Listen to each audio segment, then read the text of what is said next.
Seorang gadis terlihat tengah diseret ke hadapan Raja Joseon yang terkenal sebagai seorang tiran yang bernama Raja Yiheon. Hampir semua pejabat yang hadir di aula istana kala itu meminta raja agar menghukum berat gadis itu. Sang raja mencabut pedangnya, tapi tidak untuk menghabisi nyawa gadis itu, malah sebaliknya sang raja melepaskan tali ikatan gadis itu dan mengangkatnya sebagai koki kepala di istananya. Lalu siapakah gadis itu? Dia bernama Yeon Ji-young, seorang gadis yang berasal dari era modern yang kemudian terlempar ke masa kerajaan Joseon. Di tahun 2025, Ji-young yang merupakan seorang koki lulusan Perancis mengikuti sebuah kompetisi memasak di Perancis.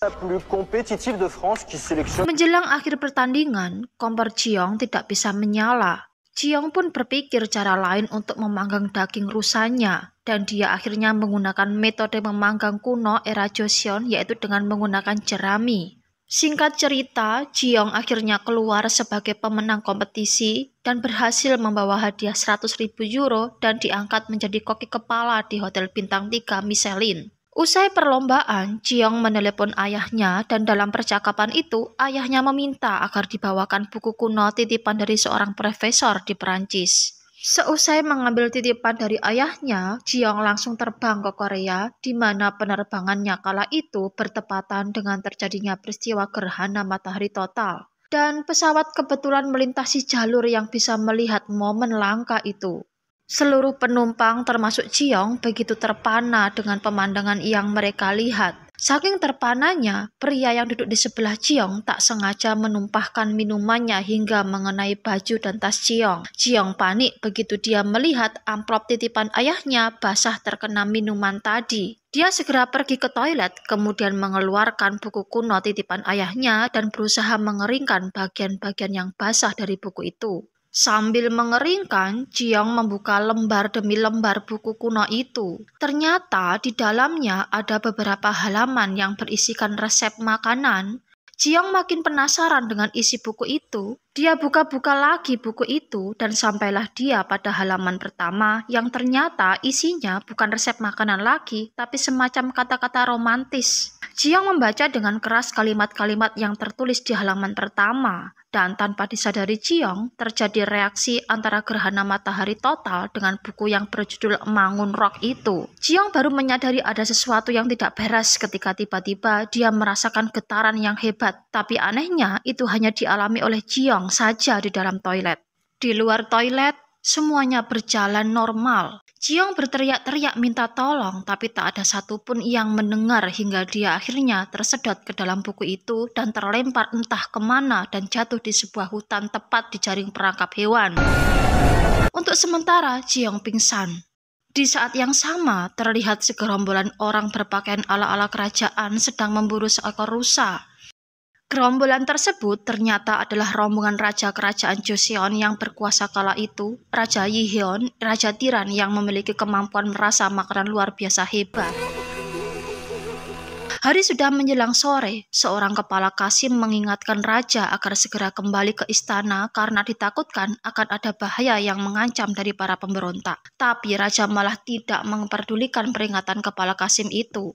Sementara di istana sedang berlangsung upacara Gusikrie yang dilakukan oleh para pejabat dan raja seharusnya turut hadir, namun kala itu Raja Lehion malah memilih untuk berburu, sesuatu hal yang mestinya dilarang di hari upacara Gusikrie. Oleh karenanya, kelakuan raja ini menjadi buah bibir di kalangan istana. Banyak pihak menduga bahwa biang keladi kekacauan di istana ini tidak lain adalah ulah selir junior keempat yang membisikkan hal-hal yang tidak-tidak pada sang raja. Kembali ke sang raja, seorang pengawal militer mengingatkan jika raja melewatkan upacara Gusikrie, bisa-bisa dia akan didatangi oleh sesosok hantu wanita bernama Queen Yeo.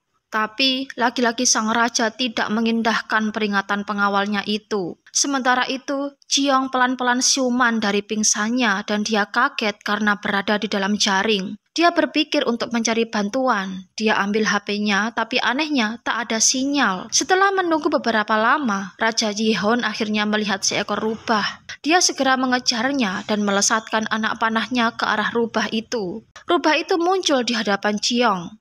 Ji-young jelas kaget, kok ada rubah? Dia tambah kaget tiba-tiba ada beberapa anak panah menyerang rubah itu. Satu anak panah tepat mengenai ujung jaring yang menjerat Jiong dan akhirnya dia bisa terlepas. Tapi anehnya, anak panah terus menghujaninya meski dia sudah menjelaskan kemana arah rubah itu pergi.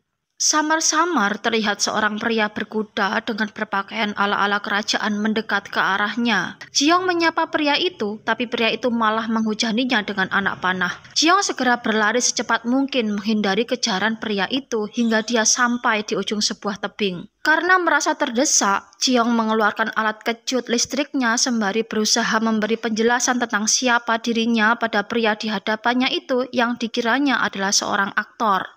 Raja Li Hyun sendiri memandang aneh wanita yang di hadapannya itu, mulai dari cara berpakaiannya yang mirip seperti pengemis dan cara bicaranya yang gak ada sopan santunnya berikut dengan kata-kata aneh yang diucapkannya dan benda aneh yang dibawanya. Dia sangat yakin bahwa wanita di hadapannya itu adalah sosok hantu wanita Gwen Yeo. Karena berasal dari dua zaman yang berbeda, dua orang ini tidak bisa memahami satu sama lain. Jiong tetap beranggapan bahwa pria di hadapannya itu sedang syuting sebuah drama. Sebaliknya, Raja Li Hyun juga tidak percaya bahwa yang di hadapannya adalah manusia dan seorang koki. Raja Li Hyun kemudian melesatkan anak panahnya ke arah Jiong tapi meleset dan hanya mengenai tas Jiong. Dia hendak memanahnya lagi, tapi sialnya anak panahnya habis. Terpaksa dia turun dari kuda, mendekati Jiong yang berdiri di bibir tebing, kemudian menghunuskan pedangnya ke arahnya. Tiba-tiba seorang pemberontak melesatkan anak panahnya tepat di dada sang raja. Sang raja jatuh menimpa Jiong, kemudian keduanya jatuh ke dalam tebing. Jiong mulai tersadar dan dia kaget karena sudah bersama dengan pria aneh yang berpakaian ala-ala kerajaan tadi. Karena pria itu terluka, Jiong berusaha membantunya dengan membalut lukanya. Ketika dia berusaha mencari HP pria itu di sakunya, pria itu siuman dan kembali menghunuskan sebilah pisau ke arahnya. Terjadilah pergulatan antara keduanya. Jiong berhasil merebut pisau pria itu dan menunjukkan kebolehannya dalam bermain pisau untuk membuktikan bahwa dirinya adalah benar-benar seorang koki.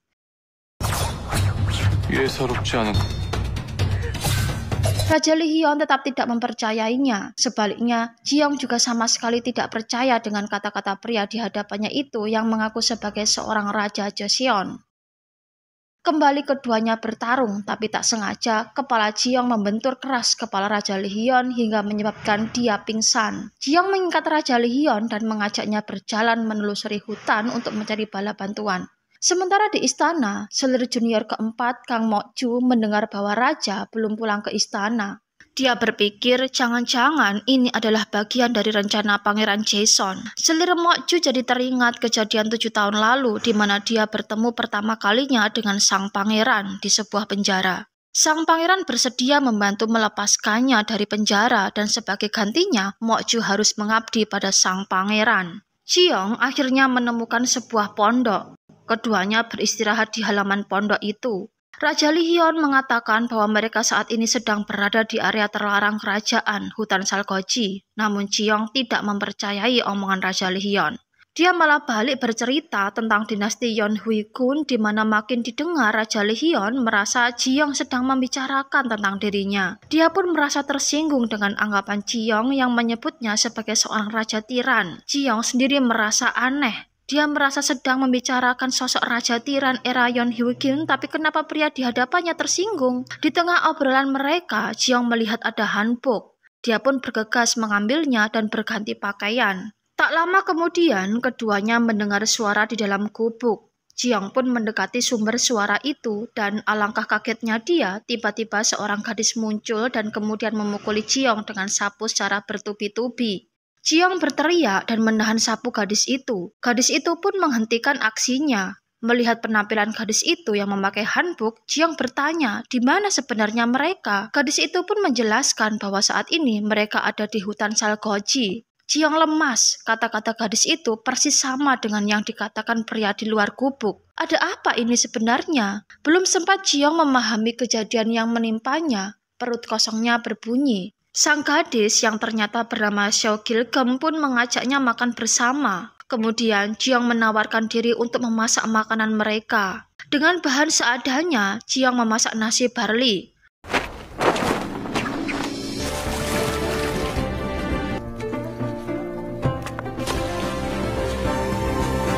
menambahkan cita rasa, Jiong menambahkan mentega dan juga gochujang yang dia ambil dari saku bajunya dan jadilah menu makanan yang dia namakan bibimbap mentega gochujang.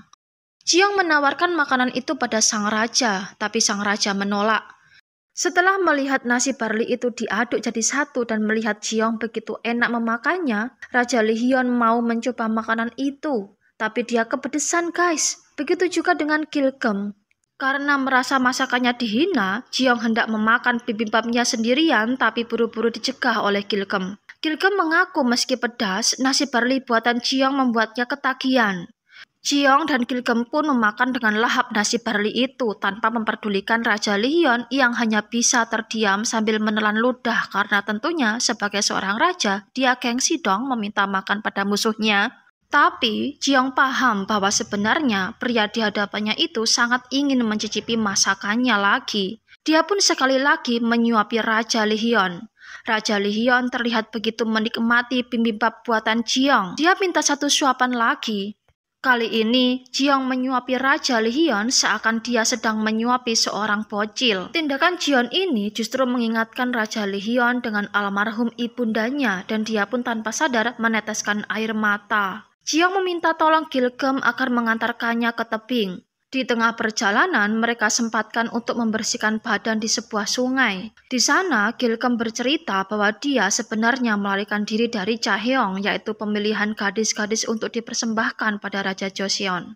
Mendengar ini, Jiong laki-laki bak diingatkan bahwa dia benar-benar berada di zaman dinasti Joseon. Sementara itu, para prajurit istana akhirnya bisa menemukan Raja Lehion. Mereka pun membebaskannya, kemudian Raja Lehion segera memerintahkan prajuritnya untuk segera menangkap Jiong dan Gilgem. Jiong dan Gilgem masih belum beranjak dari sungai. Di tengah kebingungannya, Jiong melihat segerombolan orang. Berharap bakal mendapat bantuan, Jiong pun melambaikan tangannya dan berteriak ke arah rombongan itu yang ternyata adalah rombongan prajurit istana. Gilgem segera membekap mulut Jiong. Kemudian dia segera mengajaknya bersembunyi di balik bebatuan sungai. Gilgem menjelaskan jika prajurit-prajurit itu mengetahui keberadaan mereka, mereka akan dijadikan cehong. Sialnya, seorang prajurit berhasil menemukan mereka. Keduanya akhirnya dijebloskan ke dalam penjara Gubernur Gyeonggi. Jiong mengamati keadaan sekitar. Dia melihat kunci gembok penjara yang modelnya jadul sekali, wanita-wanita yang turut dipenjara, busananya yang semuanya memakai hanbok. Dia mulai berpikir, apa iya dia berada di era Joseon? Jiong jadi teringat dengan segala perkataan pria yang mengaku raja yang dia tinggalkan di pondok tadi.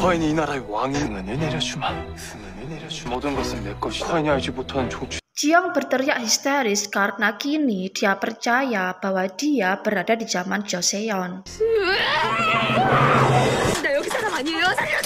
Sementara itu, seorang prajurit berhasil menemukan kuncir rambut di mana Raja Yeheon sangat yakin bahwa kuncir itu milik wanita yang sedang dicarinya. Dia pun segera memerintahkan prajurit-prajuritnya bergerak ke kediaman Gubernur Gyeonggi. Semua tahanan wanita dikeluarkan dari penjara dan dikumpulkan di depan halaman rumah Gubernur Hong. Hong Eun-uk, putra Gubernur Hong Gyeongda, memilah-milah wanita mana yang cocok dijadikan cehong. Ketika giliran Jiong tiba, Jiong mengaku berumur 27 tahun dan ternyata pengakuan jujurnya ini malah menyelamatkannya untuk tidak terpilih sebagai kandidat cehong. Melihat ini, Gilgem pun memakai trik yang sama dengan mengaku berumur 28 tahun. Jiong dan Gilgem ditugaskan di dapur gubernur. Di sana, keduanya melihat-lihat kondisi dapur, peralatannya, dan juga bahan makanan yang tersedia. Jiong juga memperhatikan bahwa tidak ada koordinasi sama sekali antara pelayan dapur yang ditugaskan di sana. Usut punya usut, ternyata hal ini dikarenakan kepala dapur sudah melarikan diri. Seorang utusan gubernur memerintahkan bagian dapur agar lekas memasak makanan untuk tamu sang gubernur. Jiong mencoba bernegosiasi dengan Hong Eun-uk. Jika dia berhasil memuaskan tamunya, dia ingin dirinya dan semua pelayan wanita di sana dibebaskan. Hong Eun-uk setuju. Kemudian dia memberitahu siapa tamu yang akan datang. Mereka adalah ayah dan anak dari keluarga Im. Im Song-jae adalah teman masa kecil Raja Lee Hyun dan saat ini dia ditunjuk sebagai sekretaris kepala istana sekaligus tangan kanan sang raja. Dia ditunjuk sebagai petugas yang memilih Chae-hong untuk raja. Dan karena alasan Chae-hong inilah banyak keluarga bangsawan yang dihancurkannya. Dia juga sering menjebak keluarga bangsawan lewat makanan yang dihidangkan untuk mereka. Mendengar ini, Ji-young bertekad untuk bisa memberi pelajaran pada keluarga Im ini. Segera dia perintahkan wanita-wanita yang ada di dapur untuk mengumpulkan semua bahan makanan yang ada. Semua bahan sudah terkumpul, begitu juga dengan bahan utamanya, yaitu daging sapi. Setelah berpikir sejenak, Ji-young memutuskan untuk membuat steak. Bumbu-bumbu segera dipersiapkan. Ji-young memastikan bahwa bahan-bahan itu benar-benar dimasak dengan cara yang benar. Kini gilirannya untuk mengolah daging sapi. Karena daging itu sangat alot, dia memutuskan untuk memasaknya dengan teknik sauce vide. Teknik merebus daging pada suhu antara 49 derajat Celcius sampai 58 derajat Celcius. Sementara itu, ayah dan anak keluarga Im sibuk memilih-milih gadis-gadis.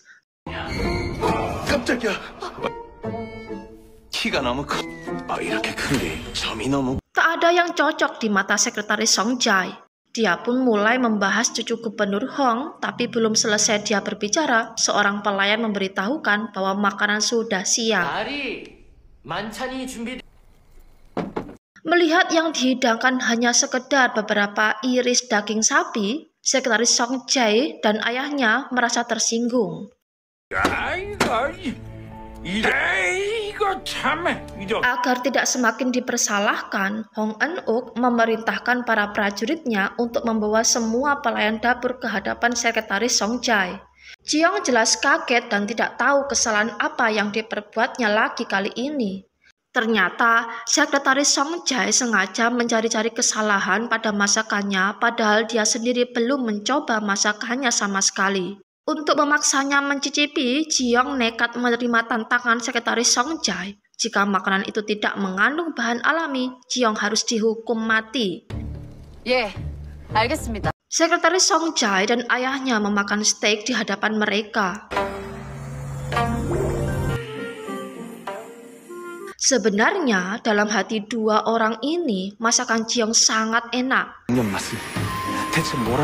Ji-young sendiri sebagai seorang koki berpengalaman bisa membaca perasaan itu dari wajah keduanya. Tapi dasar orang-orang licik, sekretaris Song-jae tetap saja mengaku bahwa makanan itu tidak berasa bumbu alami.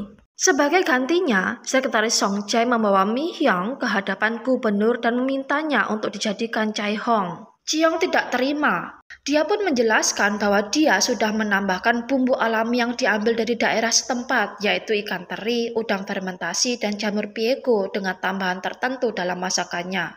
Lalu, apalagi yang salah? Song-jae tak mau tahu, dia tetap kekeh mengambil Mi Hyung. Gubernur Hong jadi emosi. Dia mencoba mencicipi steak di hadapannya, dan kenyataannya steak itu memang enak.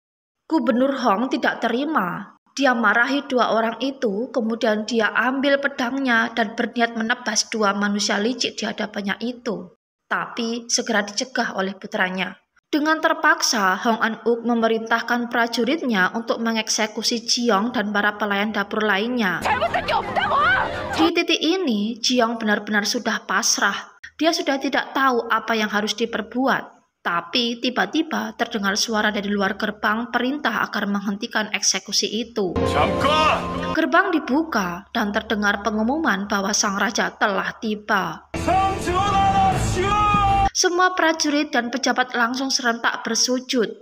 Ji-young sendiri terlihat tidak paham dengan apa yang terjadi. Meski demikian, dia ikuti saja gerakan-gerakan orang bersujud pada sang raja. Tiba-tiba dia mendengar suara yang tidak asing di telinganya yang membuatnya teringat dengan pria bodoh yang mengaku sebagai raja yang ditemuinya di hutan tadi. Ji-young menoleh ke sumber suara tadi. Apakah benar dia? Dan benar guys, dia adalah Sang Yeon Hui-gun. Aduh, mengingat dengan segala yang telah dilakukan Jiong pada Yuan Hui Kun, sang raja paling tiran di sepanjang sejarah kerajaan Joseon, mulai dari berdebat dengannya, berkelahi dengannya, mengikat tangannya, bahkan sempat juga dia memukul kepalanya, rasanya Jiong lebih memilih dieksekusi saat itu juga. Dia benar-benar takut perbuatannya akan dibalas lebih kejam oleh raja tiran itu.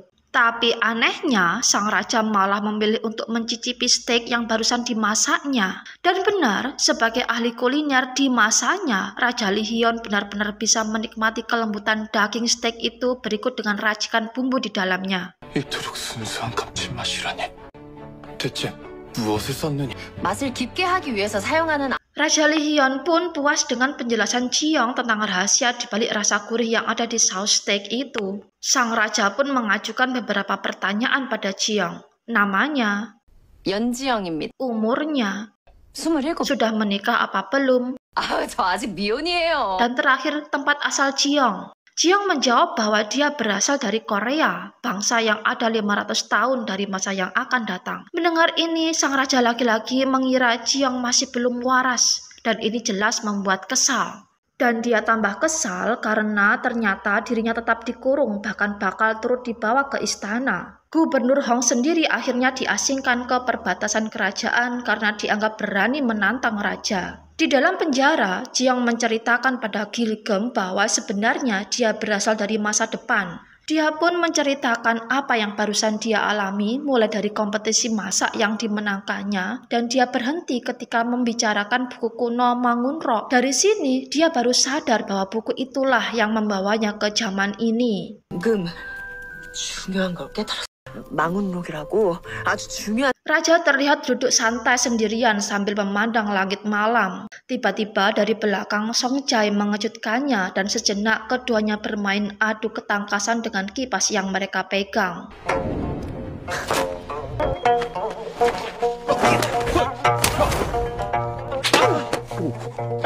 Setelah puas bermain, sejenak Raja Lee Hyun teringat dengan obrolannya dengan Jiong sewaktu digubuk di hutan Salgoji yang mengolok-oloknya sebagai raja yang gila wanita. Oleh karenanya, dia perintahkan Song Jae agar membebaskan semua tahanan wanita termasuk cucu gubernur Hong. Dia hanya meminta Jiong dan Gilgem saja yang dibawa ke istana. Sementara itu, diam-diam Hong Eun-uk membebaskan Jiong dan Gilgem untuk memenuhi janjinya karena Jiong sudah berhasil memuaskan tamunya dengan makanan yang dibuatnya. Sebelum pergi, Jiong memberitahu Hong Eun-uk bahwa suatu saat nanti Raja Tiran ini akan mendapat balasannya. Kemudian Jiong dan Gilgem segera bergegas menuju tebing di mana tas Jiong terjatuh. Sementara itu, Raja mendapat laporan bahwa Jiong telah melarikan diri dari penjara. 뭐라? Dalam gelap malam, Jiong dan Gilgem terus mencari-cari tas Jiong. Tak berapa lama, tiba-tiba... Iya, Raja Lee Hyun sudah berada di belakang Jiong dan kembali dia menangkap Jiong. Kali ini, Jiong memohon agar dicarikan tasnya. Permintaannya dikabulkan oleh sang raja.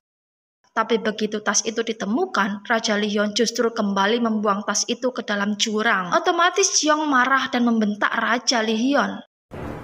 아니 지금 뭐 하는 거야? Raja Lee Hyun bukannya marah, dia terlihat sangat puas melihat kemarahan Jiong ini.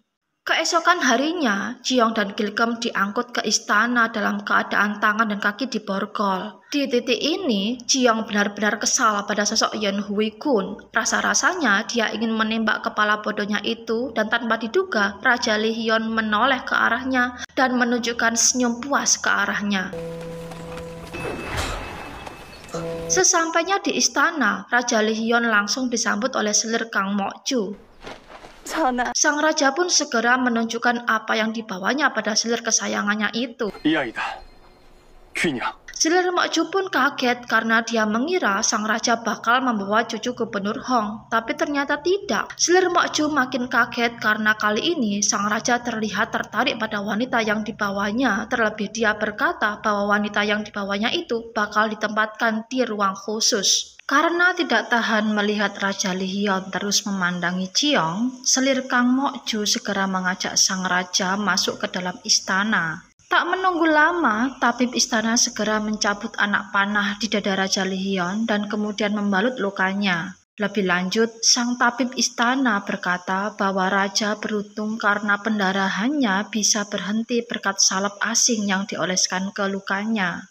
Raja Lee Hyun pun jadi teringat bahwa Jiong lah yang mengoleskan salep itu. Sementara itu, diam-diam selir Mokju menyembunyikan potongan anak panah ke dalam balik bajunya. Dia pun kemudian memerintahkan sang tabib agar merahasiakan luka yang didapat raja ini dari pihak manapun.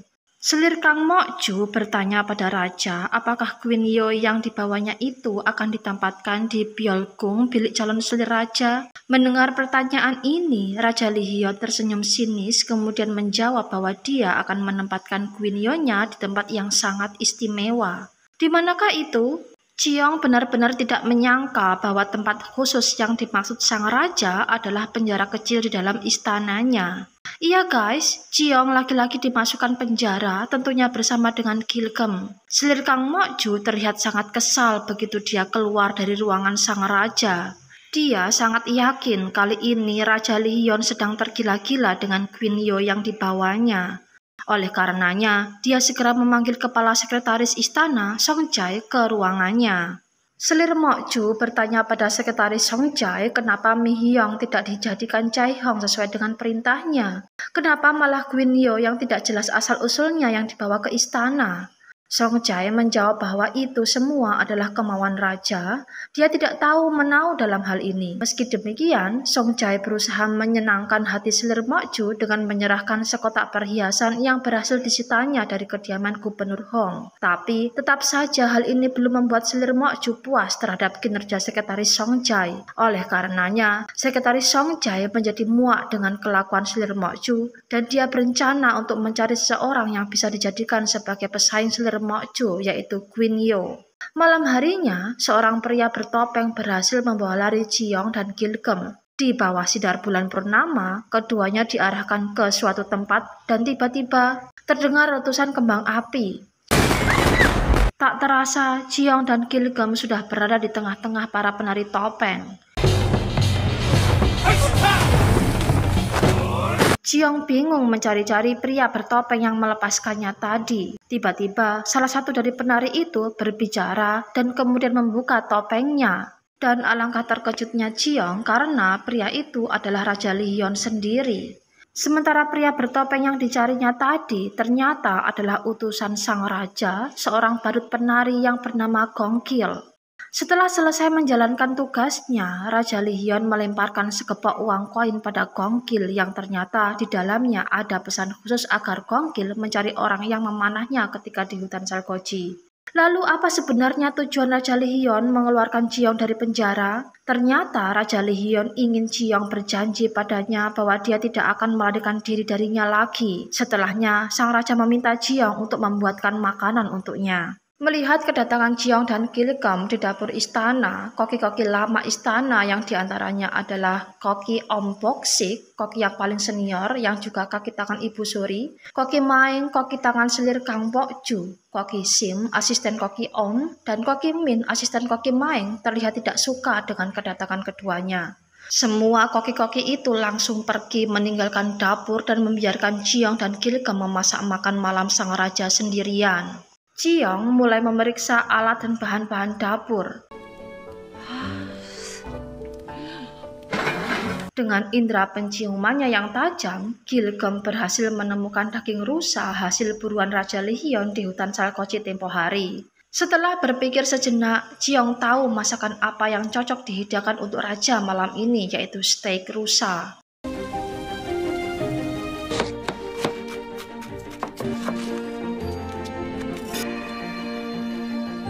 Kabar Queen Yo diperintahkan untuk memasak di dapur istana sampai juga di telinga Ibu Suri dan juga Selir Kang Mokju. Selir Mokju rasa-rasanya tidak percaya mendapat laporan dari Koki Maeng bahwa seorang wanita ditunjuk untuk memasak makanan sang raja. Dia pun segera bergegas menuju kediaman sang raja.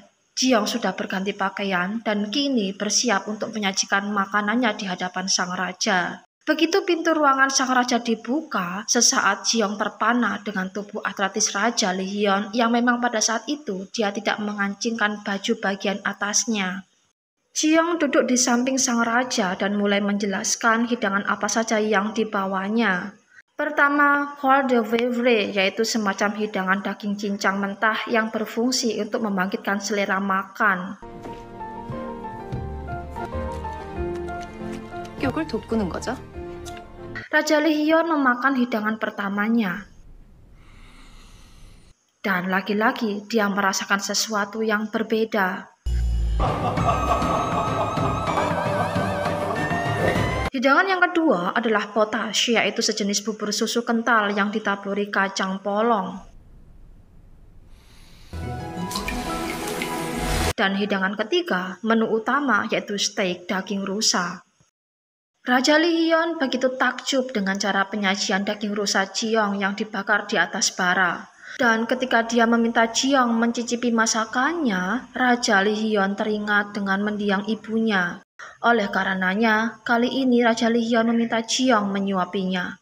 Raja Lihyeon heran bagaimana bisa Jiyeong tahu isi perasaannya. Jiyeong menjawab bahwa dia mempelajari masakan di era Yeon Hui-gun. Untuk kedua kalinya, Raja Lihyeon mendengar kata Yeon Hui-gun dari mulut Jiyeong. Dia pun jadi penasaran siapa sebenarnya Yeon Hui-gun itu. Jiyeong jelas tidak berani menjelaskan hal yang sebenarnya pada Raja Lihyeon karena dia khawatir sang raja bakal marah. Oleh karenanya, dia pun berpura-pura lupa. Di saat yang sama, selir Kang Mok-ju sudah berada di depan kamar Raja Lihyeon. Dia memaksa masuk, tapi dihalang-halangi oleh Kasim kepala Chang Seon. Keributan ini pun terdengar oleh Raja Lihyeon. Selir Mok-ju pun meminta izin untuk memasuki kamar sang raja, tapi anehnya permintaannya ini ditolak oleh Raja Lihyeon.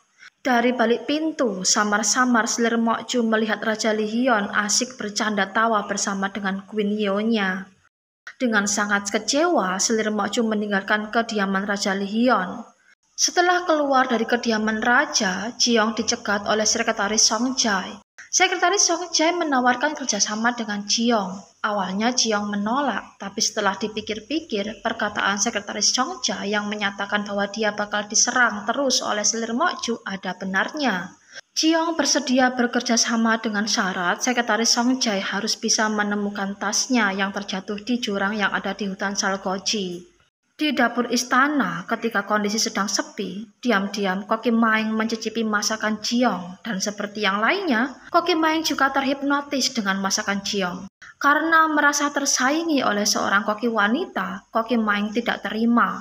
Dengan sengaja, dia taruh ular, kecoa di area dapur dengan maksud supaya Jiyeong tidak kerasan di dapur istana. Tapi untungnya, Gilgem dengan entengnya menyingkirkan hewan-hewan itu. Karena saking capeknya, Jiyeong dan Gilgem memilih kembali ke penjara dan memasang sendiri borgol di leher dan tangan mereka, berharap mereka bisa beristirahat dengan tenang. Keesokan harinya, Raja Lihyeon mendapat kabar dari sekretaris Song Jae bahwa para menteri berkumpul di aula istana untuk memprotes kebijakan raja.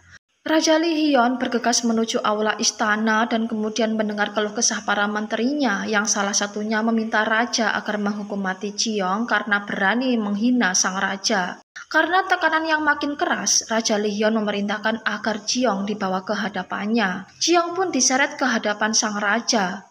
Teriakan agar raja menghukum Jiyeong terus menggema di aula kerajaan. Usut punya usut, ternyata selir Mok-ju lah yang memprovokasi para menteri ini agar menuntut raja menghukum mati Jiyeong. Raja mendekati Jiyeong, mengambil pedangnya dan kemudian menghunuskan pedang itu ke arah Jiyeong sembari berkata bahwa mulai saat ini kepala koki istana akan diemban oleh Jiyeong. Sontak semua menteri yang hadir di aula terkejut dan dengan terpaksa menerima keputusan sang raja. Namun di luar aula, para menteri itu bersengkokol mencari cara untuk menyingkirkan Queen Yeon sang raja. Sementara itu, Jiyeong dan Gilgem sangat bahagia karena kini mereka bisa tidur di tempat yang sangat nyaman. Keduanya tambah bahagia tatkala Kasim Chang Seon membawakannya baju dayang istana yang terbuat dari sutera. Keesokan harinya, terlihat selir Kang Mok-ju marah besar karena mendengar kabar bahwa sang raja mengangkat Queen Yeon-nya sebagai kepala koki istana. Dia berpikir lagi cara untuk menyingkirkan Queen Yeon itu dan dia putuskan untuk menemui Ibu Suri. Di dapur istana sendiri juga tidak kalah heboh. Dengan dipimpin oleh Koki Yeong, para koki sepakat menghancurkan semua bahan dan peralatan dapur, menyembunyikan daging dan segala bumbu-bumbunya dengan tujuan agar Jiyeong tidak betah berada di dapur istana. Tapi apa yang terjadi ketika Jiyeong datang? Dengan penuh percaya diri, Jiong menanyai nama dan tugas koki-koki yang ada di sana. Dia membiarkan Koki Maeng nyerocos merendahkan kemampuannya, dan kemudian dengan santainya dia memerintahkan semua koki-koki itu untuk membuat makanan sang raja seperti hari-hari biasanya dengan dirinya sebagai pengawasnya. Mendengar ini, jelas para koki-koki itu kaget. Segera mereka mengambil daging dan bumbu yang mereka sembunyikan, menajamkan kembali pisau dapur mereka. Sementara Jiong hanya duduk-duduk santai bersama Gilgem melihat kemanikan yang ada di dapur istana. Tak lama kemudian, seorang dayang memberitahu Jiong bahwa dia diminta untuk menghadap Ibu Suri. Singkat cerita, tujuan Ibu Suri memanggil Jiong ternyata untuk menantangnya berduel masak dengan Koki Iom dan Koki Maeng, dan jika kalah, tangan Jiong yang akan menjadi taruhannya. Mendengar ini jelas Jiong kaget, tapi ketika dia menyadari bahwa di ruangan itu ada selir Mokju, dia menebak bahwa ini adalah ulah dari selir Mokju. Kompetisi pun dimulai.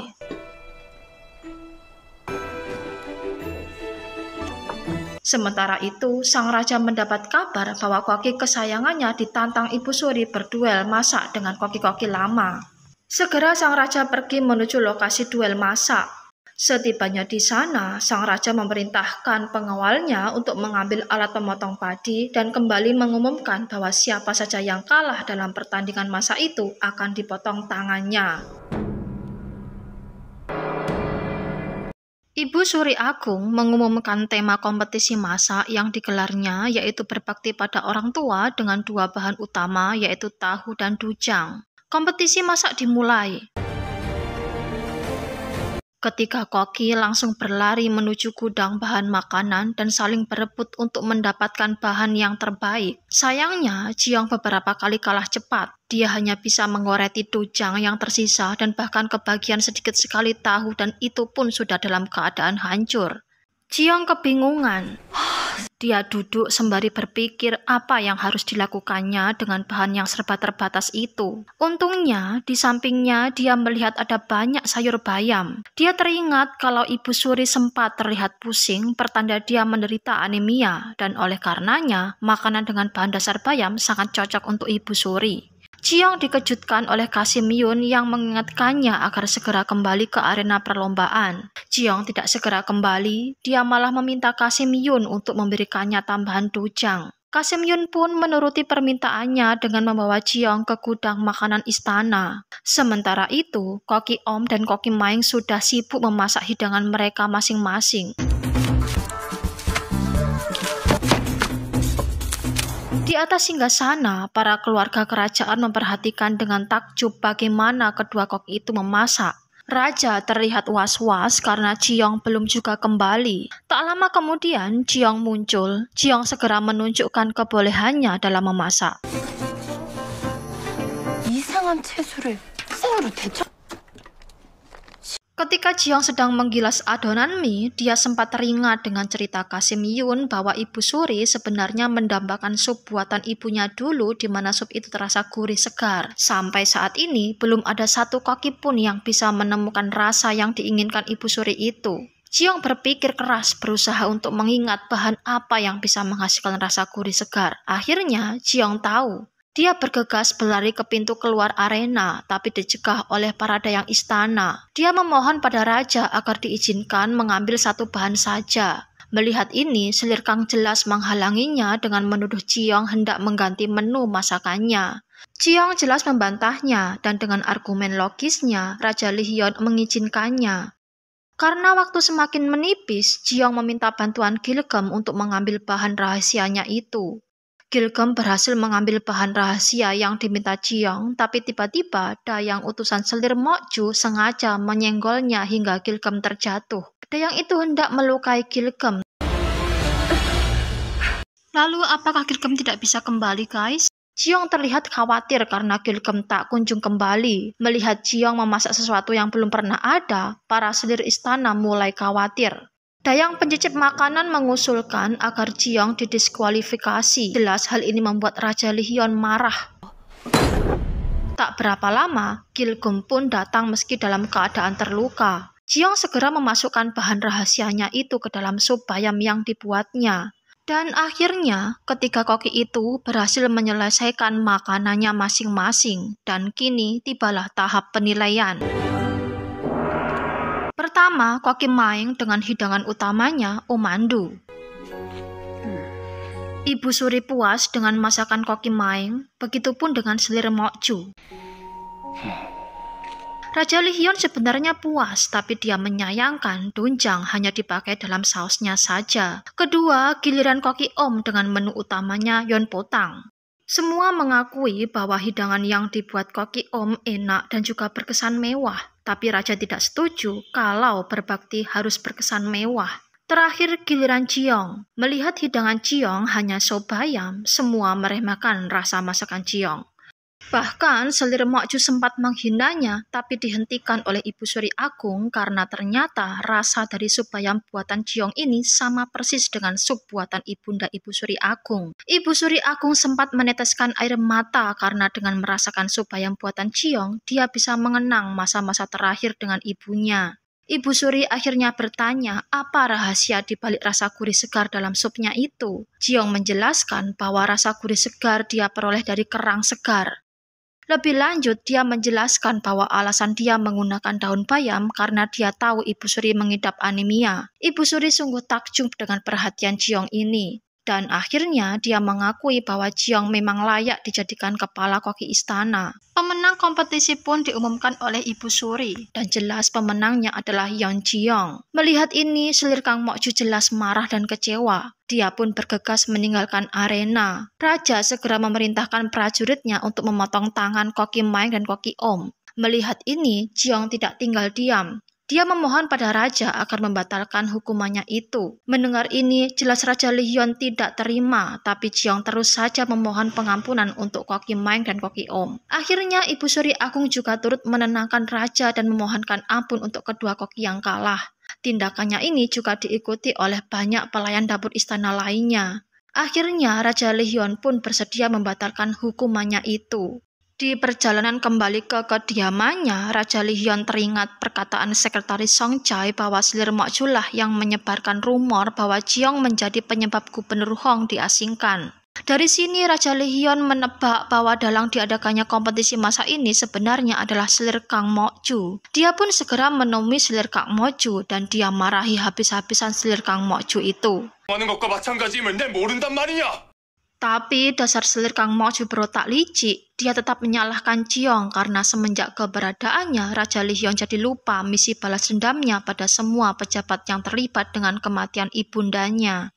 Tiba-tiba Raja Lihyun merasakan pusing, tapi anehnya dia menolak untuk ditenangkan oleh selir Kang Mokju. Di luar kediaman selir Kang Mokju, terlihat Sekretaris Song Jae tersenyum puas karena rencananya untuk menjauhkan raja dari iblis betina Kang Mokju mulai berhasil. Koki Yom dengan rendah hati mengucapkan terima kasih pada Jiong karena telah menyelamatkannya dari hukuman sang raja. Sementara Koki Maeng karena gengsinya, Jiong mesti mengerjainya agar dia mau berterima kasih padanya. 고맙다는 말은 되게 길. Sekretaris Song Jae mengantarkan berbagai macam perhiasan untuk Jiong. Dia berkata bahwa Raja Lihyun menyukai wanita yang berhias. Oleh karenanya, Jiong harus pandai-pandai menggunakan perhiasan itu untuk menarik hati Raja Lihyun. Mendengar ini, Jiong menolak untuk bersikap centil di hadapan raja. Di malam hari, Kasim Yun dengan tergopoh-gopoh meminta Jiong untuk segera menyiapkan makan malam untuk sang raja yang saat ini lagi kumat ngamuk-ngamuk gak jelas. Untuk mengembalikan mood sang raja, Jiong membuatkan pasta dojang.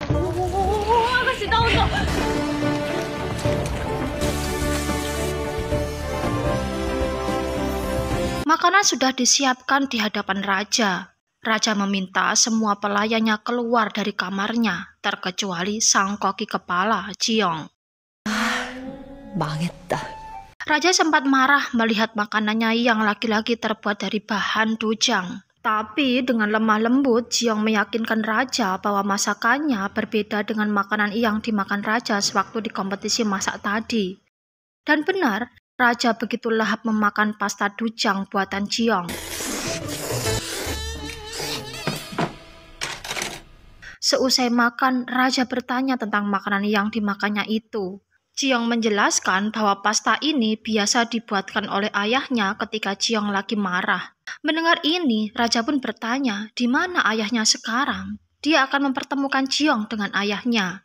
Ciong sekali lagi mengatakan pada Raja bahwa hal itu tidak mungkin karena dia dan ayahnya berasal dari masa depan. Dan sebuah buku berjudul Mangunrok yang membawanya melintasi zaman yang berbeda ini. Tidak seperti sebelum-sebelumnya, Raja Lihion sedikit percaya bahwa Ciong benar-benar berasal dari masa depan. Dia pun bertanya, jika Ciong benar-benar dari masa depan, apa yang akan terjadi padanya nanti? Ciong berpikir sejenak. Jelas tidak mungkin baginya untuk mengatakan hal yang sebenarnya karena akan merubah sejarah. Ciong berkata agar sang raja lebih berhati-hati dan tidak mudah percaya pada orang-orang di sekitarnya. Dalam kesendiriannya, sang raja kembali menuliskan apa yang dialaminya dalam buku hariannya. 내게 사초를 찾으라 명한지 벌써 Kali ini, dia menuliskan pengalamannya menikmati hidangan pasta dujang. Dan ternyata guys, Raja Lihion ini memberi nama buku hariannya Mangunrok. Dan anehnya, begitu Raja Lihion menamai buku hariannya ini Mangunrok, buku kuno Mangunrok yang ada di tas Ciong yang masih berada di jurang hutan Salgoji langsung menghilang. Tak lama kemudian, Komandan Shin Soo-hyuk menghadap pada sang raja dan melaporkan bahwa penulis yang tahu penyebab pasti ibu kandung raja meninggal menghilang secara misterius. Mendengar ini, jelas Raja Lihion marah dan kecewa. Dia lampiaskan kemarahannya itu dengan minum-minum sampai mabuk. Kasim Changseon membangunkan Ciong yang sudah tertidur lelap, memintanya untuk membuatkan lagi makanan untuk raja. Meski kesal, Ciong tetap memasak lagi untuk raja dan kemudian mengantarkannya. Ciong kaget melihat Raja Lihion yang terkulai tak sadarkan diri. Dia mendekatinya dan tiba-tiba Raja Lihion menarik tubuhnya mendekat ke arahnya. Ciong tak kuasa untuk melawan, bahkan dia hanya bisa pasrah ketika Raja Lihion mendekap tubuhnya dan mencium bibirnya.